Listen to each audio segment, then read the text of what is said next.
I know, Starbucks is delicious, isn't it, buddy?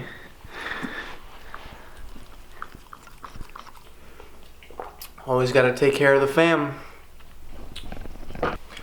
So, I feel that I've finally had my car long enough to where I can make this video. The top 5 things I hate about my car. And without further ado, let's just jump right into it. Should I use my good camera today? Nah, maybe tomorrow. I do need this though.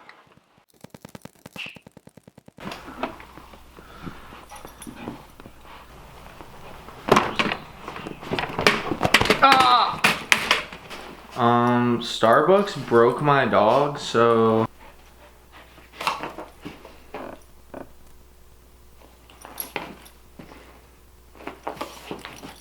here we are today, guys. We're gonna do the top 5 things that I hate about my car video. And before we get there, let me just add a small disclaimer to this video. I absolutely love this car. It's my favorite car I've owned by far, and it was one of my dream cars growing up. So without further ado, we're just gonna get into a quick little edit showing the outer beauty of the car.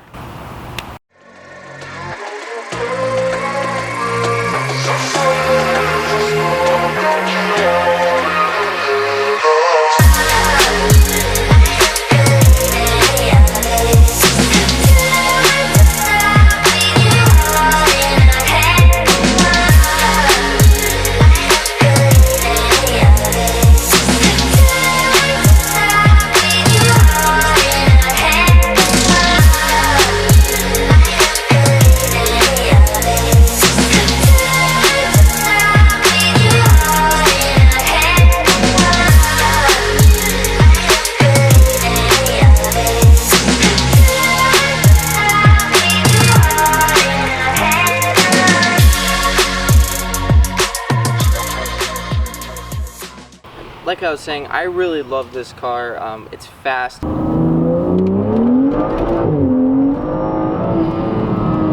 that is unbelievable, dude. It puts a smile on my face every time I drive it, every time I rip through this dual clutch transmission, banging through the 8 gears.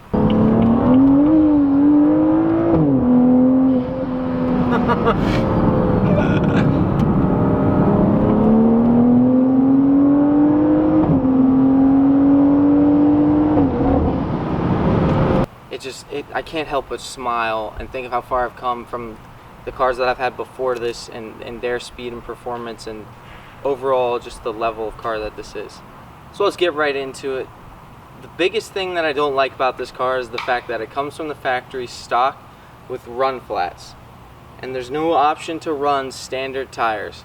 And run flats, if you don't know, they're designed to take a nail, and then even though they deflate completely, there's no air in them, or excuse me, they lose all air pressure, the sidewall will remain rugged and stay diligent, and you can drive for 50 miles, right? With no air in the tire, which normally you would just be on your rim and you would bust the rims up. So that's the goal of run flats, and that's fine, you know. BMW, yes, you can save weight by getting rid of the spare tire and eliminating all of that, and it provides extra space under the trunk to have one single long muffler. Yes, I see, but there are trade-offs. Like, run flats are expensive. They're $180 a tire new for the Pirellis, or for the Bridgestones, or for the Goodyears that came on the car. They're very expensive, and I know you're gonna rip me in the comments saying, "Oh, you have this 2012 335." Well, yeah, f you. I still like not paying $180 a tire. I don't know anyone who does. Regardless, as a result of the run flat issue, there is no spare tire well. As I was saying, they removed that completely. So when you lift up the board in the trunk, underneath is a very small subset of space, not big enough for a spare tire. So if you were to run non-run flats, you have no option for a spare, or unless you want to use one of the small donut space savers that costs like $250 or $300, and still it's going to eat your trunk space. I have golf clubs in there. You know, a full-size spare is not going to work just sitting in my trunk. A space saver is not going to work. The only other option is to run standard tires and run what's called the BMW Mobility Kit. And what that is a giant canister of goo that you shoot into the tire in the event that you get a nail, and then it comes with a 9-volt compressor that you then use to pump up that tire and get it to the next local shop.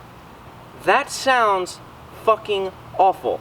I don't know whose solution that was to remove the wheel well for a spare tire, but I consider the convenience of a full-size spare on any road trip a peace of mind that I would like to have. So we'll get that one out of the way. Second thing, there's no oil dipstick. Why? And I understand you go into the ECU, the iDrive management, and it can tell your oil, it can tell you what level your oil is, the consistency of your oil, if it's good or bad, if it needs changing, etc. It can do a whole oil life test and everything in there, and that's fine.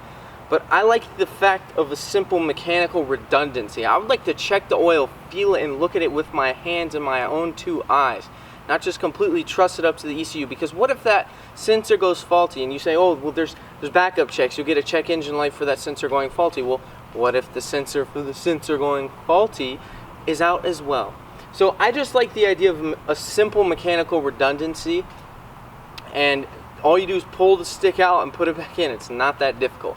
So I would have liked to see that there. And again, you're going to address the fact that, oh, you have to look at the demographic of who these cars are sold to, but I'm a secondhand buyer.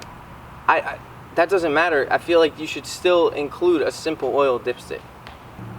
Third, the auto stop-start option that is on this car that basically works through the ZF transmission to start and stop your car, sometimes is a little bit wonky and sometimes has rough starts. So it's not that bad. I've heard people who've had it a lot worse than I have. Really rough starts in the middle of traffic and not turning on, getting left at stoplights, etc. You know, it kind of sounds like you're stalling out almost. It's funny, but regardless, mine starts and stops pretty well. The issue I have is when I turn the auto start and stop off, and then I get out of my car and I get back in, and then I go to drive it again, it's automatically back on.